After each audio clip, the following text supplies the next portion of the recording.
Noite, em nome de Jesus. Amém, irmãos? Pai, em nome de Jesus, nós declaramos, Senhor, sobre a vida do teu servo, Pai, uma unção de graça, de favor, de bondade, de misericórdia do Senhor. Espírito Santo, cobre ele nessa noite, blinda a vida dele. Espírito Santo, usa ele da forma que o Senhor quiser. Meu Deus, em nome de Jesus, que ele seja, Pai, instrumento do Senhor nessa noite. Pai, que essa palavra, Deus, venha de encontro aos nossos corações. Venha, meu Deus, como flecha sobre as nossas vidas, Pai. Trazendo vida, trazendo esperança, trazendo força, Senhor, sobre nós. Meu Deus, em nome de Jesus, eu declaro, Senhor, que nessa noite, Deus, o Henrique, Espírito Santo, seja o porta-voz do Senhor para, Pai, jorrar nas nossas vidas a palavra de conhecimento, de sabedoria. Deus, Pai, fala conosco nessa noite, Pai. Em nome de Jesus, que nada, Deus, nada fique retido, Pai, mas que o céu se abra sobre ele, Deus, e que ele venha transmitir através do Espírito Santo uma palavra viva, uma palavra eficaz, uma palavra potente para nos abençoar. Em nome de Jesus, amém. Aleluia. Que a graça e a paz do Senhor seja com todos, em nome de Jesus. Amém. É um motivo de muita alegria poder estar aqui. Também é uma missão muito importante, né? O primeiro culto do ano. Eu já tenho essa responsabilidade de poder trazer a palavra de Deus nessa noite. Então tenho certeza que o Senhor falará conosco. Vamos abrir a nossa Bíblia, o livro de Josué, capítulo 6. Sexto livro da Bíblia, depois do Pentateuco, Josué, capítulo 6, versículo 1. A versão que eu vou ler é a NVI, então dependendo da Bíblia que os irmãos lerem, pode mudar um pouquinho.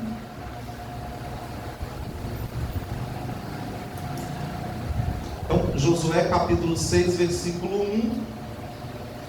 Jericó estava completamente fechada por causa dos israelitas.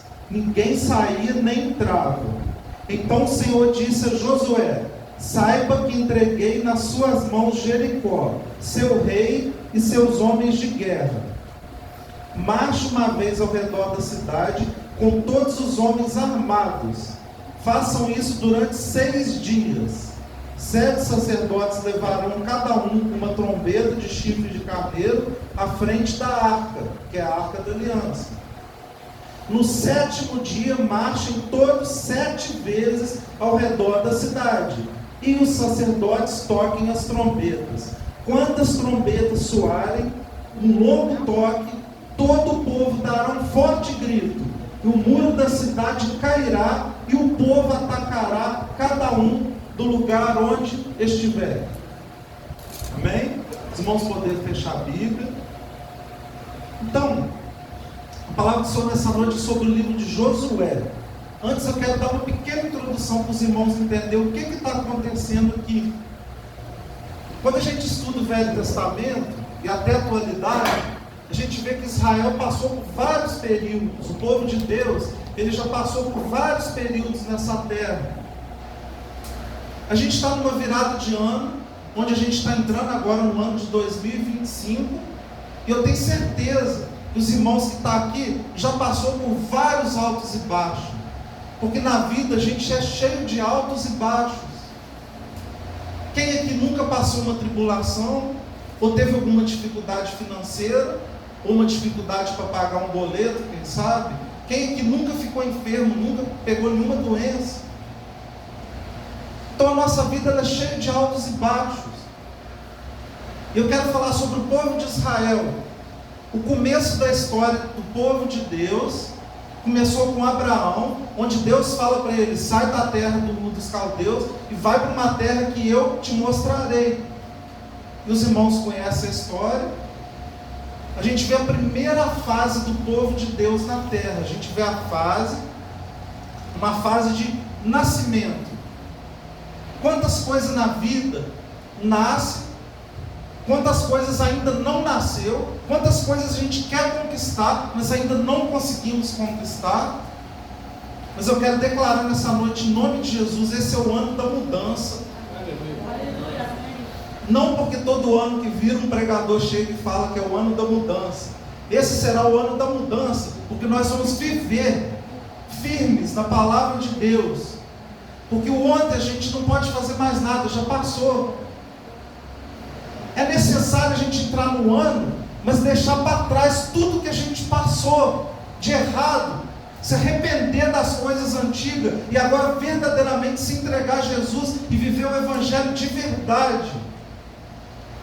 O que passou, o que você fez de errado, onde você errou, onde você não plantou, não tem como voltar atrás, não tem como voltar no tempo e deixar de ter feito aquilo que você fez, mas tem como se arrepender daquilo que você fez de errado, e tem como aquilo que você não plantou, esse é o momento de plantar.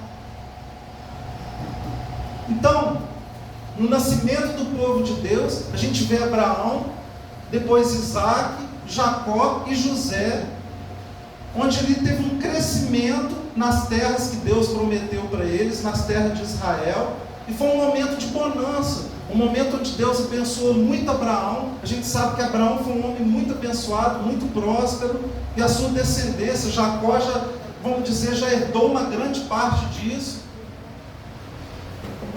Isaac, depois Jacó, e a gente se depara depois com a história dos bisnetos de Abraão. A gente conhece a história de Josué, que foi a história de José, que foi vendido pelos seus irmãos para o Egito. Então, bem resumido, estou dando só uma introdução para eu poder entrar na mensagem. Quando José foi para o Egito, a terra teve uma grande fome, e ali Deus usou a vida de José, para que através da vida de José, quando o mundo passou 7 anos de fome, 7 anos de fartura, depois veio 7 anos de fome, agora a gente vê a segunda etapa do povo de Deus. O povo de Israel, os parentes de Abraão, todos tiveram que sair ali daquela terra que Deus prometeu, e agora eles estão indo para uma terra estranha, para a terra do Egito, em busca de comida. Quantas das vezes, irmãos, a gente sai de uma etapa da nossa vida que a gente está, e a gente tem que recomeçar uma nova etapa. Muitas das vezes a culpa nem é nossa. Quantas das vezes pode acontecer da gente ter que abrir mão de um emprego para ir para um novo emprego, e não é fácil, é dolorido, porque muitas das vezes a nossa expectativa ela é pequena, nossa fé é pequena. Quantas das vezes a gente tem que migrar de um ministério para outro? Talvez o momento de Deus na vida de cada um pode ser que em determinado tempo tenha que mudar, passar a fazer outra coisa, tanto no emprego ou na vida. Quantas das vezes a gente teve um parente que faleceu e agora a gente tem que aprender a viver sem ele, uma nova fase de vida. E agora o povo de Israel está na terra do Egito, onde no começo eles foram muito bem recebidos, eles tiveram alimento, eles foram acolhidos, mas depois de um tempo a palavra do Senhor fala que os outros faraós que veio, eles eram maus, tinham um coração mau, eles não conheceram a José, e agora aquele povo de Deus que estava na terra estrangeira, na terra de Egito, agora passaram a ser escravos. Quantas das vezes, irmãos, aquela criança que nasceu ali dentro do Egito, um israelita, ele não teve culpa. Quantas coisas a gente passa na nossa vida, por mais que a culpa não é nossa. Só que Deus está aqui, e Ele é fiel e verdadeiro para te dizer, independente de onde você veio, independente da sua posição financeira, da sua força, independente de tudo isso, Deus é contigo, e Ele vai te levantar. E aí, a gente vê a segunda fase ali do povo de Deus. Agora eles são escravos, e foram escravos por anos e anos e anos, até que a gente se depara com uma população grande de israelitas ali, que na época ainda não se chamava Israel, o povo hebreu,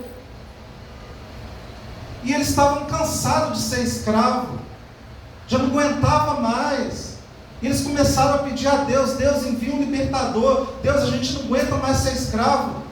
Quantas das vezes na nossa vida, o que o povo de Israel estava passando no Egito, a gente passa até hoje?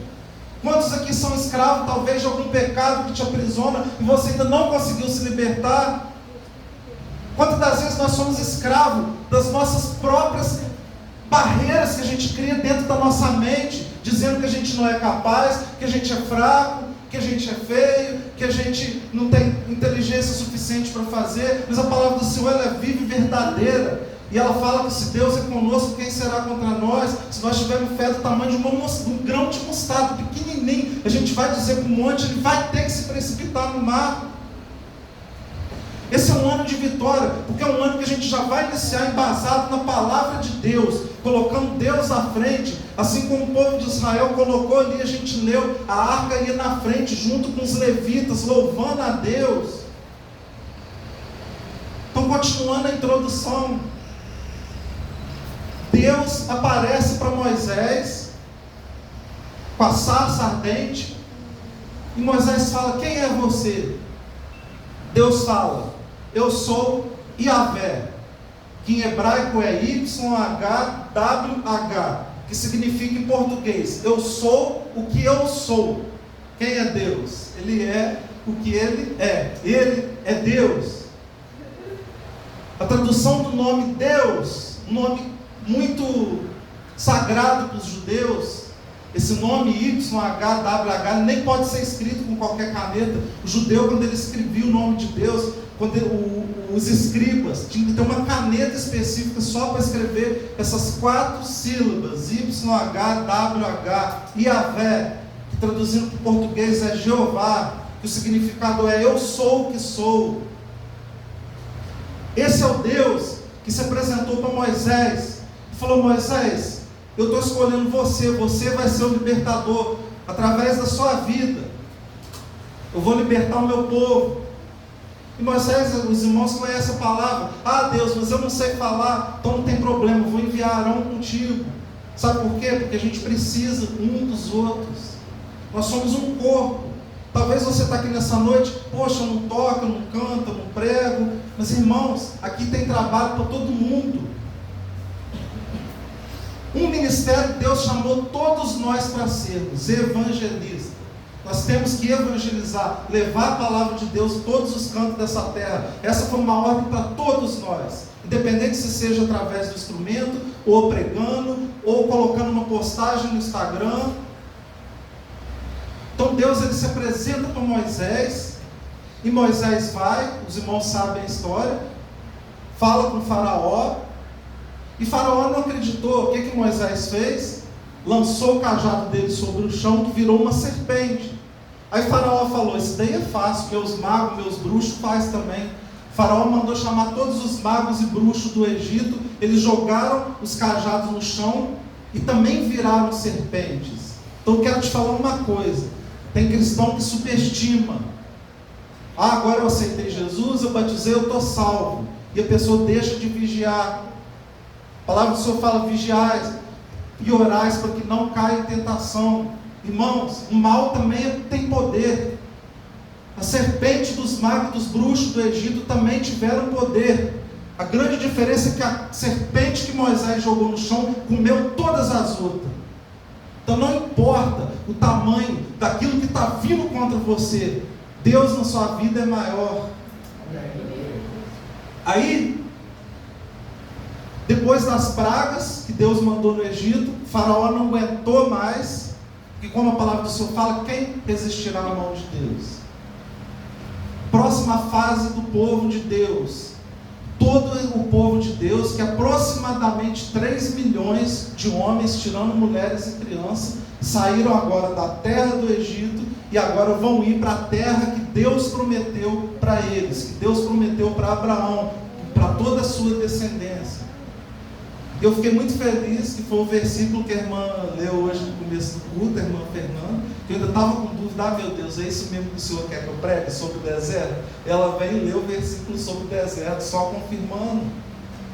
O versículo que ela leu: eu sou Deus que vou abrir o caminho no meio do deserto.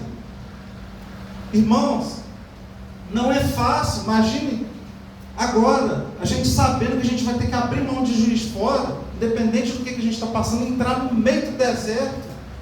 A gente não sabe como é o deserto, a gente nunca viveu no deserto. Há um momento que da nossa vida que não tem como, a única chance que eu tenho é confiar em Deus, porque eu não sei o que vai acontecer, eu não sei como caçar no deserto, eu não sei como arrumar água no deserto, eu não sei como resistir ao sol do deserto, ao frio do deserto. Eu tenho certeza que os irmãos ali, os judeus, se questionaram, mas como? Como que a gente vai sair daqui e viver no meio do deserto? A gente vai morrer. Aí, mesmo assim, eles confiaram em Deus, confiaram em Moisés e foram para o deserto. Primeiro obstáculo que teve, o mar. E agora, a gente vê o povo de Deus que estava feliz, que estava saindo, deixando de ser escravo para ir para a terra prometida. Mas e agora? Como que a gente vai cruzar esse mar? Eu tenho certeza, irmãos, que muitas das vezes a gente passa por coisas na nossa vida que a gente não sabe o que fazer. E eu te pergunto, o que fazer quando você não sabe o que fazer? O que Moisés fez? Ele orou, ele buscou a Deus. Deus, o que eu posso fazer? Como Deus fala com ele? O que tu tem na mão, Moisés? Eu tenho essa vara. Então estende a vara, toca no mar e o mar se abrirá. A palavra do Senhor ela fala conosco nessa noite. O que você tem? Porque Deus ele quer nos usar. Nós somos um corpo e todos nós somos importantes para que esse ano seja uma bênção, para que essa igreja cresça. Eu dependo de cada um de vocês e cada um de nós dependemos um dos outros. O pastor depende de cada um de nós. O pastor não vai fazer tudo sozinho. O Bruno não vai fazer tudo sozinho no louvor. A irmã Fernanda não vai fazer tudo sozinho no diaconato. A gente precisa um dos outros. E como a palavra do Senhor fala, Paulo falou, independente se é eu que planto, se é Apolo que vai regar, é Deus que dá o crescimento. Então quem é grande? Eu que plantei, Apolo que regou, Deus que dá o crescimento. A importância nesse ano é nós tomarmos posse de sair de uma passivez e começar a agir. Quem puder tocar, toca. Quem puder pregar, prega. Quem não puder tocar ou pregar, vai na Fernanda, eu também quero ser obreiro. Se esse não é o seu chamado, então eu quero trabalhar com a criança, quero trabalhar na arte, na dança. Nenhum desses é meu chamado, eu sou eletricista. Então vai nos cantos da igreja, no banheiro, vê onde tem uma luz que pode ser arrumada. Mas eu não sei fazer nada disso, não sei varrer o chão. Então se inscreve, começa a se ajudar a limpar a igreja. O evangelismo, que é o principal, como eu falei, todos nós somos evangelistas. Não é fácil, todos nós temos uma vida corrida, é muita luta, é dificuldade de tempo, da gente ter que trabalhar, como Jesus falou que no fim dos tempos dias ia ser corrido, está sendo corrido até demais. Mas Deus ele quer também que a gente tire um tempo para Ele. E aí, o povo marcha, atravessa o mar, vê o primeiro milagre de Deus. Próximo milagre. De dia, aquele calor do deserto, tinha uma nuvem que sobrevoava eles durante o dia. E de noite, no frio do deserto, tinha uma chama de fogo que ia ao redor deles, dando eles calor. E a palavra do Senhor fala que a roupa deles não envelhecia. A palavra do Senhor fala que eles tinham fome, chovia maná do céu. Irmãos, esse é o nosso Deus. A gente conhece isso, tudo que eu falei. A maioria das pessoas aqui, eu tenho certeza que conhece essa palavra. Mas quantas das vezes, quando é com a gente não crê. Quando é a gente que recebe uma notícia do médico, você está enfermo e é grave, a gente não crê em Deus. Quantas das vezes, quando vem o patrão e fala, eu vou ter que te mandar embora, e a gente não crê em Deus, que Deus ele vai tomar frente. Nós somos totalmente dependentes de Deus. O problema é que a gente só enxerga a montanha, a gente não enxerga depois da montanha.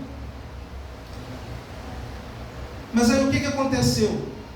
Uma caminhada aproximadamente que era para ser de 8 dias, que é você andando a pé da terra do Egito até a terra de Israel, aproximadamente 8 dias, virou 40 anos de caminhada. 40 anos.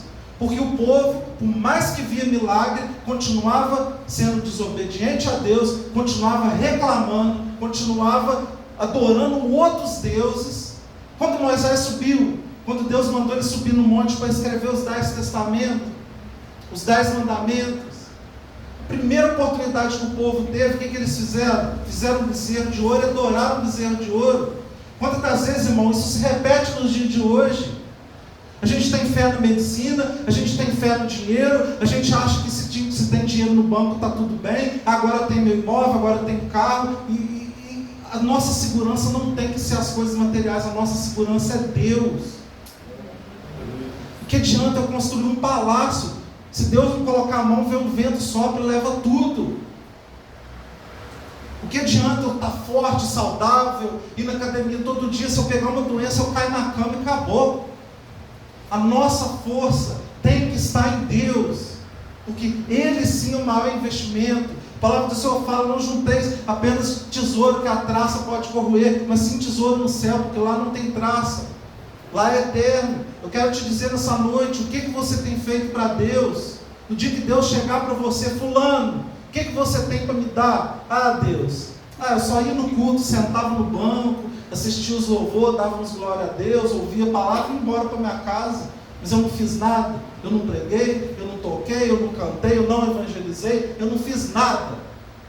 E aí, irmãos, como Paulo falou, cada um examine-se a si mesmo para que não seja julgado. Cada um de nós vai dar conta para Deus, e esse é o ano de 2025, é o ano da mudança, é o ano que a gente vai se colocar como instrumento de honra nas mãos do Senhor, deixar Deus nos usar conforme Ele quer usar.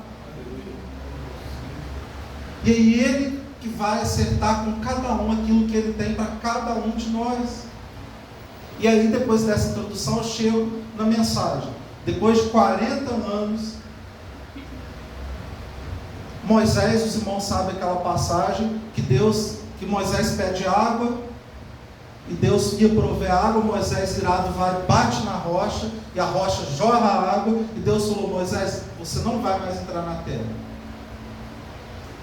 E agora, Moisés já tem um destino decretado para ele.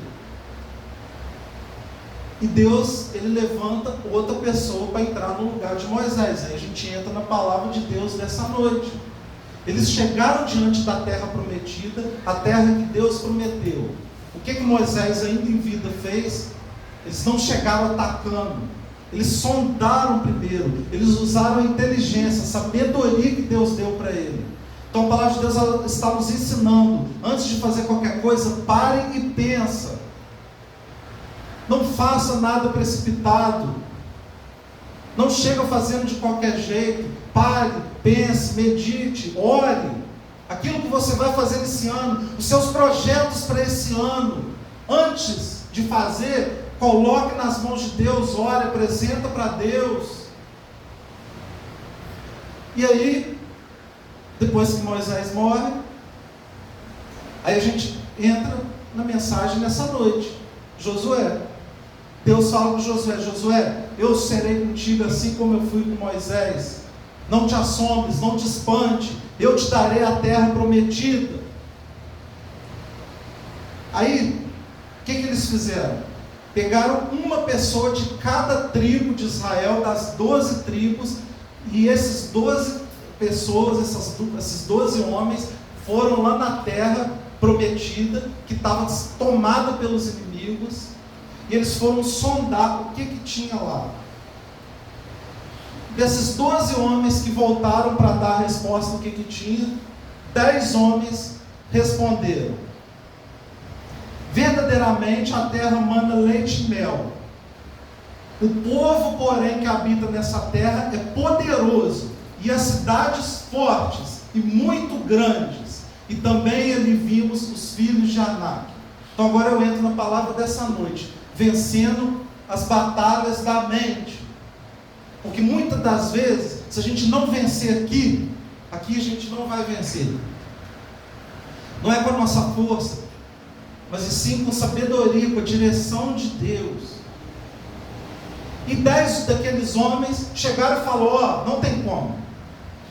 Realmente a terra é boa, a terra manda leite e mel, é uma terra próspera, mas o muro é alto, é forte, o povo que habita nessa terra é forte. Primeira batalha da mente: desânimo e desculpa. Sempre, principalmente crente, como eu, a gente gosta de inventar desculpa para as coisas. E essa palavra de Deus, primeiro que está apanhando aqui sou eu. Vamos no evangelismo amanhã, irmão? Irmão, eu não posso, eu estou cansado, eu vou dormir até tarde de manhã. Ô irmão, Vamos fazer um jejum? Eu não posso. Ô irmão, entra no ministério de louvor, ajuda a gente a tocar? Não. Vai dar muito trabalho aprender a tocar um instrumento. Então, primeira coisa, desânimo e desculpa. Mas desses 12 homens, 2 fizeram a diferença. De 12, 2 falaram o contrário dos outros 10. O nome deles era Josué e Caleb. Primeira coisa que eu quero ressaltar: o nome de Josué, o nome original dele é Oséias, que significa o Senhor salva. Aí Moisés falou: você vai ser, a partir de agora, você vai se chamar Josué, que significa Yahvé salva. Então é quase a mesma coisa. Oséias, o Senhor salva. Que o nome de Josué, para quem não sabe, é Oséias. Ele era o líder da tribo de Efraim. Irmãos, olha que coisa surpreendente. Josué, que significa o Senhor, Yahvé salva. Yahvé, para quem não sabe, agora eu vou voltar lá na introdução, é o nome de Deus. YHWH, que traduzido para o português a gente fala Jeová ou Deus. Nome Josué, Deus salva. Nome de Jesus, que significa Jesus. Yeshua significa Deus salva. Então, traduzindo para o português, Josué e Jesus é o mesmo nome. Então, quando Josué vai para lutar, ele vai ali conquistar a terra prometida, ele está levando o nome do próprio Deus, o nome de Jesus com ele. E a gente aprende na palavra de Deus: tudo o que fazer, fazei para a glória de Deus. Paulo fala: seja comer, seja beber, tudo que vocês fazer para a glória de Deus. Eu vou tocar guitarra, eu vou tocar baixo, eu vou tocar bateria, eu vou arrebentar, mas nada disso é para mim vangloriar, é para a glória de Deus. Eu vou ensinar, eu vou pregar, eu vou ganhar multidões, eu vou pregar em nações, mas é para a glória de Deus. Irmão, tudo que você fizer, faça para a glória de Deus. Porque se você receber a glória, no dia que chegar diante de Deus, Deus vai falar: mas você já recebeu sua glória, então aqui não tem nada para você. Tudo que fazer para a glória de Deus. Jesus é o centro, Ele é o motivo, Ele é a razão da gente estar aqui nessa noite. A razão de eu ter deixado de estar dormindo agora, de estar fazendo outra coisa que eu queria estar para estar aqui, é por Ele. Ele merece. Jesus merece. A gente tem que se esforçar mais. Eu tenho que me esforçar muito, muito, muito mais. Esse ano tem que ser diferente. Porque não é por mim, não é pelo irmão, não é pelo pastor, é por Jesus. É Ele que deu a vida por você. E Caleb, que significa fiel. Deus é bom.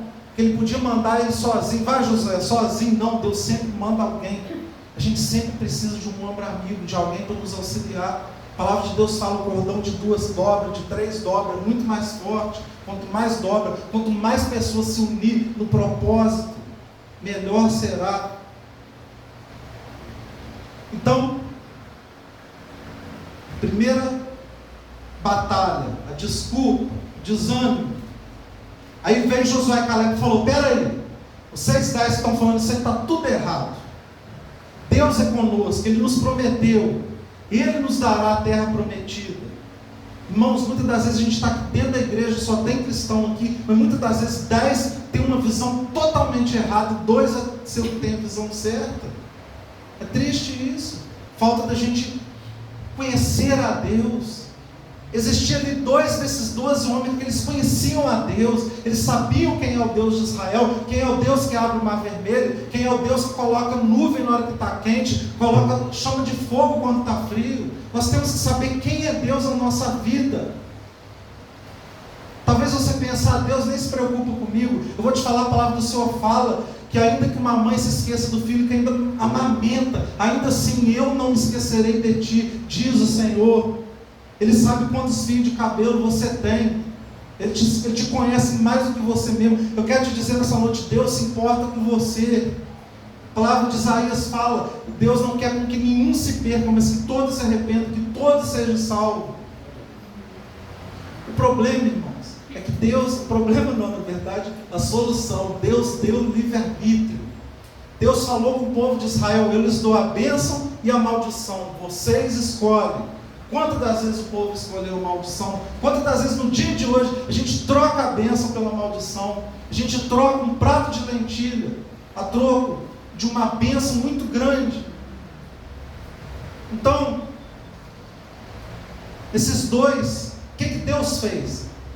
Olha só, a gente continua lendo na Bíblia ali, no livro de Números e de Josué, que conta essa história. Aqueles 12 homens estavam debatendo, junto com os outros líderes ali de Israel, e as pessoas começaram a querer apedrejar Josué e Caleb, achando que eles estavam errados. Josué e Caleb está errado, vamos apedrejar ele, vamos matar ele, está na Bíblia. Aí a Bíblia fala que a presença de Deus, a glória de Deus, ele desce dentro da tenda, no meio do povo, e Deus fala: vocês esqueceram de quem eu sou? Porque olha o nome de Deus, eu sou o que sou. E muitas das vezes a gente esquece de quem Deus é. E a palavra do Senhor fala que Deus fala com eles: por causa dessa teimosia de vocês, vocês não vão mais pisar na terra prometida. Irmãos, quão poderoso é o poder da palavra, mas a gente desconhece. A nossa palavra pode matar alguém, pode salvar alguém. Uma palavra boa que você der para alguém na hora da dificuldade, você pode salvar a vida da pessoa, como pode matar. O problema do povo de Israel, o problema que acontece hoje em dia, a gente reclama muito, nada está bom, choveu, está ruim, está calor demais, oh meu Deus, hoje está difícil no culto com esse calor, hein? Aí no dia que está frio demais, nossa Deus, tem que ir para a igreja, esse frio, preferir ficar debaixo das cobertas. Muitas das vezes, irmão, o nosso problema está sendo o mesmo problema do povo de Israel no deserto, reclamar. Então vamos continuar a palavra de Deus. Segundo problema que eles tiveram que vencer, o medo. Números 13:33. Também vimos ali os gigantes, filhos de Anak, descendentes dos gigantes, e éramos aos nossos olhos como gafanhoto, e assim também éramos aos seus olhos. Olha o que o povo de Deus está falando um para os outros. A gente viu os gigantes na terra prometida, e a gente era como gafanhoto aos olhos dele, irmãos. Eles se sentiram como gafanhoto diante de homens, diante de gigantes. Eu quero te perguntar, o que o seu problema é diante de você? Será que você se considera um gafanhoto, pequenininho, diante de um grande problema? Ou será que a gente está olhando para Deus, que o Deus que a gente serve é muito maior do que qualquer gigante? Tanto é, Deus não precisou de milhões de israelitas, foi poucos que pisou na terra prometida. Homens acima de 40 anos de idade, só Josué e Caleb pisou. Então Deus fez ali um exército de jovens. E aí, o medo, deixa eu te falar uma coisa, o gigante olhar para mim e achar que eu sou um gafanhoto, tudo bem, mas eu me achar um gafanhoto diante do gigante, irmãos, quem nós somos? Quem é o Deus que servimos? Esse ano que vai entrar, o que pode vir contra nós se nós temos Deus na nossa vida? Não vai ter fome, não vai ter enfermidade, não vai ter nada que possa nos vencer, porque nós temos Deus. A pior coisa que muitas das vezes eu estava meditando nisso, quando eu estava passando por dificuldade, eu tenho aprendido com Deus a cada dia. Eu tenho 28 anos de cristão, 28 anos, e ainda assim até hoje eu estou aprendendo a cada dia, aprender a parar de reclamar, parar de xingar, dar glória a Deus mesmo se a luz acabar, dar glória a Deus mesmo se tiver sem água, sem dinheiro. A gente louva, quantos anos a gente louva? Eu tenho certeza que todo mundo conhece. Ainda que a figueira não floresça, eu te louvarei. A gente louva isso, mas na hora de viver a gente não vive. Tem um pregador que ele fala, muitas das vezes o louvor é o lugar mais mentiroso que existe no meio cristão, porque é o lugar onde a gente promete um monte de coisa para Deus que a gente não faz. Deus, eu vou ser fiel. Aí chega no dia da adversidade a gente não é fiel. Deus, eu vou te amar para sempre. Aí na primeira dificuldade abandona Deus.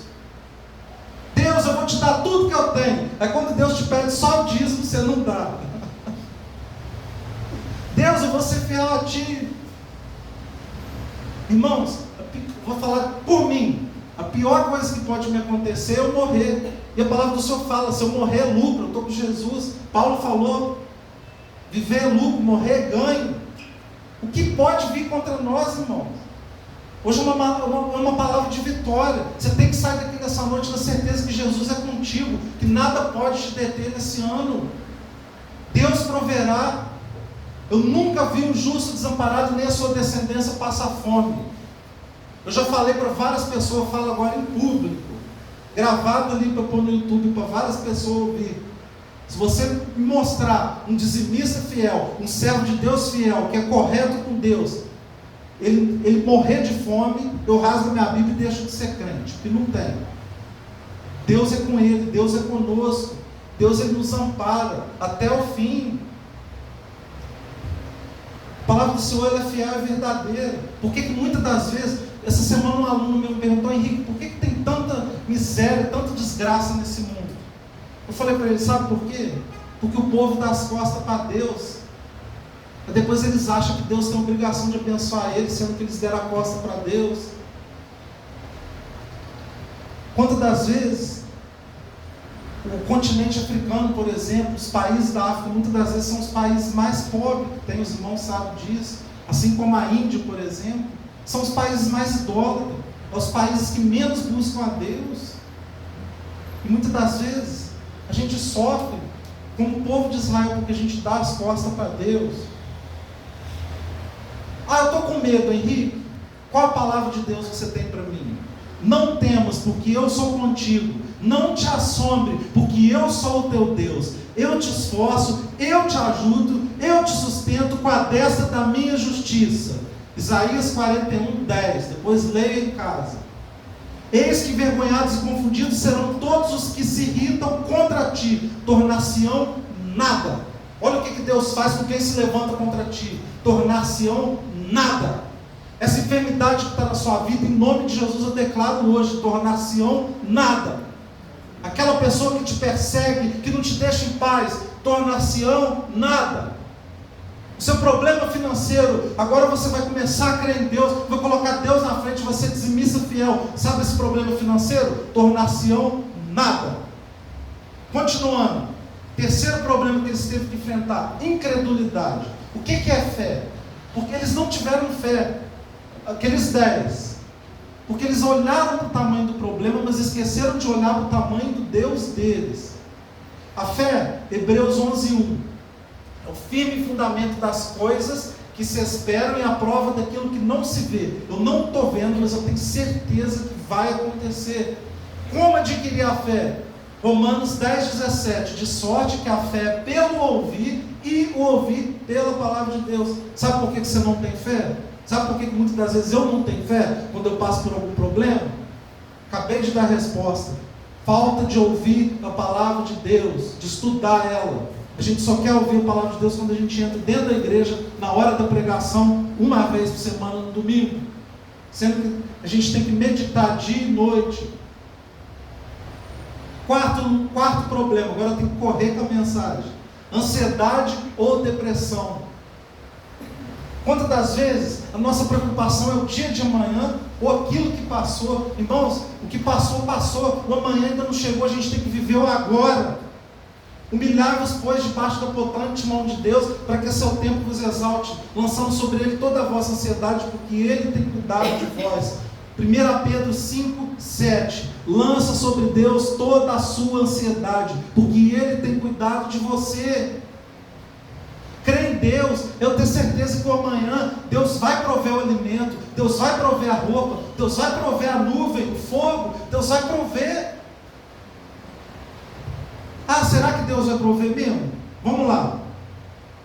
Por isso vos digo, não andeis cuidadosos quanto à vossa vida pelo que haveis de comer ou de beber, nem ao vosso corpo pelo que haveis de vestir. Não é a vida mais importante que o corpo? Mais do que o vestimento? Mateus 6:25, agora olha o 26. Olhai para as aves do céu, que não semeiam, nem cegam, nem ajuntam em celeiro, e o vosso Pai Celestial as alimenta. Não tendes vós muito mais valor do que elas? Irmãos, o passarinho ele não planta, mas ele colhe, que Deus cuida deles. Quem dirá nós? Eu estou falando, essa palavra está doendo em mim. Quantas das vezes eu reclamei, eu choraminguei, eu xinguei, eu achei que Deus não ia vir ao meu auxílio, eu não tive fé suficiente. Mas, o principal, eu não desisti, estou aqui. Quantos irmãos que estavam aqui sentados aqui desistiram, estão no mundo, ou morreram sem Jesus?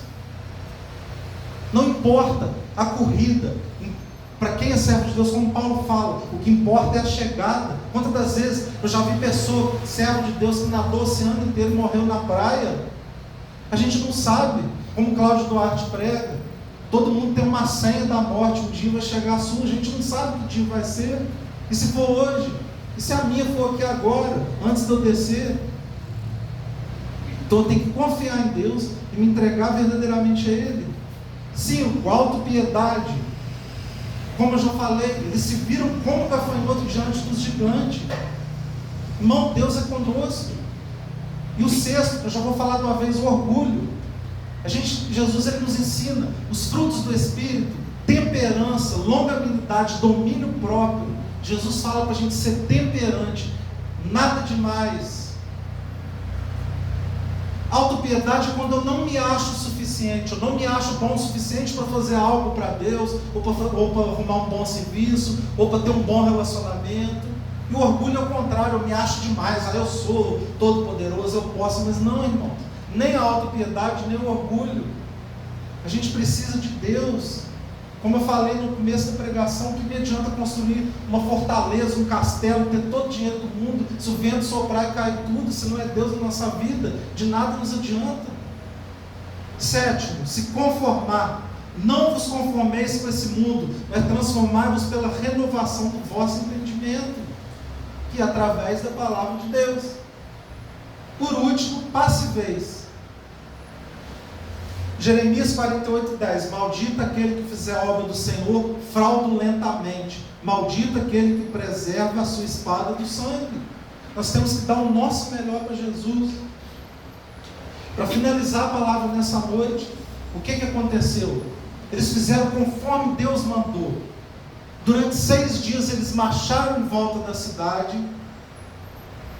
E no 7º dia, assim como Deus mandou, Josué falou: Levita, mete bronca nesses instrumentos aí.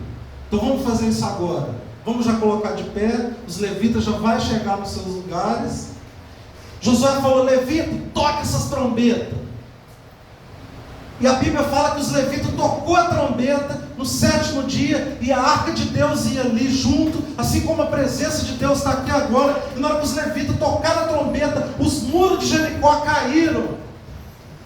Os muros caíram e o povo de Israel entrou e matou os inimigos e conquistou a terra que Deus prometeu para eles. Eu quero te dizer nessa noite, em nome de Jesus, enquanto esse louvor agora estiver sendo tocado, você vai cantar, você vai fazer como o povo de Israel que gritou, que marchou, e você vai conquistar aquilo que você precisa conquistar. Eu declaro em nome de Jesus, quem estiver enfermo que seja curado hoje em nome de Jesus, e pega o microfone no final do culto e dê testemunho. Eu declaro agora em nome de Jesus. Enquanto esse louvor estiver sendo tocado, você vai ser curado. Eu declaro em nome de Jesus, se há alguém aqui que ainda não está salvo, vivendo um evangelho falso, vai hoje sentir o toque de Deus e vai ser salvo. Eu declaro em nome de Jesus, se tiver alguém aqui, possesso, ou com alguma coisa te bloqueando, te acorrentando, agora você vai ser liberto em nome de Jesus. Então começa a orar. Deus, em nome de Jesus, nós decretamos nessa noite, Senhor, quando esse louvor estiver sendo louvado, que as barreiras venham cair. Esse é um ano de vitória, é o dia da vitória.